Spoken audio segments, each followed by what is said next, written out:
BBC বলছে গোটা পৃথিবীতে যত শিক্ষা ব্যবস্থা আছে। আচ্ছা, এখন আপনারা বলবেন হুজুর বিবিসি রিপোর্ট পাইল কোত্থেকে? আমাদের দেশে কিছুদিন আগে জঙ্গি নাটক গেছে না? কথা কয় না? ঝামেলা আছে মনে নাকি? জোরে বলেন, গেছে না? ওদেরকে আমরা ডাকছি যে আমাদের দেশে আহ, ওরা আইসা ওদের ভাবে তদন্ত করছে।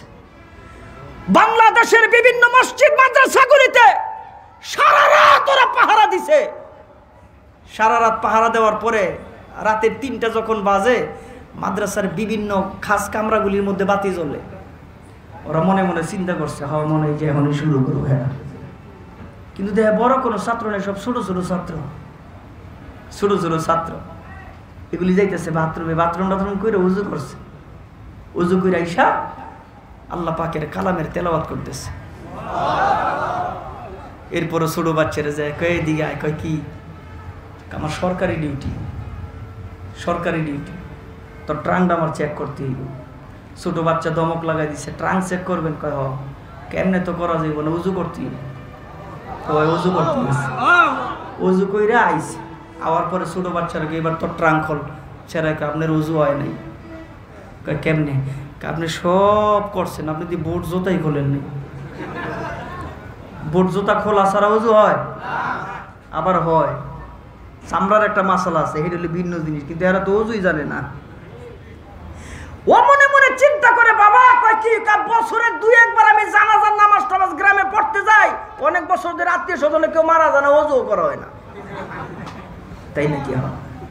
এবার ছোট্ট বাচ্চা নিয়ে গেছে। বাচ্চা কয়ে আউযুবিল্লাহ বলেন, বিসমিল্লাহ বলেন, পড়ছে। 2 হাত কবজি সহ ধুইছে। কুলি করেন 3 বার করছে, নাকে পানি দেন 3 বার দিছে, সমস্ত মুখ 3 বার ধুইছে, সব করছে। করার পরে এবার ডাক দিয়া কয়, আমি আপনার কেল্লিগা উজু করাইছি জানেন?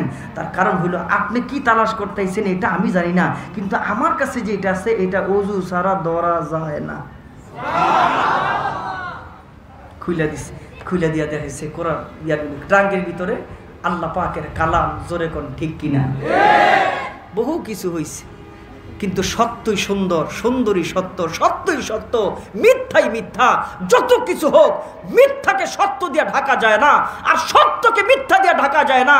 এজন্যই বাংলাদেশে হাফেজ হুজুর রহমাতুল্লাহ বলেছিলেন, আমি জানি না আমি প্রেসিডেন্ট নির্বাচিত হব কিনা, আমি জানি না আমি পাস করব কিনা, আমি জানি না আমার জাতি আমার ভোট দিবে কিনা, কিন্তু হাফেজ হুজুর রহমাতুল্লাহ বলেছেন, তোমরা যদি আমার ভোট দিতে পারো, আমি এমন একটা সোনার বাংলাদেশ গঠন করব, যেই বাংলাদেশের টেকনাফ থেকে তেতুলিয়া, রূপসা থেকে পাথুরিয়া শুধু আল্লাহর কালামের আওয়াজই আসবে, কোরআনের আওয়াজই আসবে।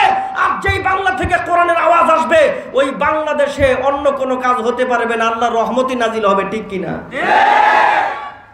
হাফিজ হুজুর রহমতুল্লাহি আলাইহি, আয় হায় হায় হায়, কত বড় একজন বুজুর্গের নাম। আর যার নামে মাদ্রাসা করছেন ইলিয়াস রহমতুল্লাহি আলাইহি, কত বড় বুজুর্গের নাম। এই ওজন তো বহন করার মতন ক্ষমতা আমাদের নাই, আছে? নাই, আমাদের নাই। আজকে আমাদের আকাবিররা চলে গেছে, এক এক করে চলে গেছে।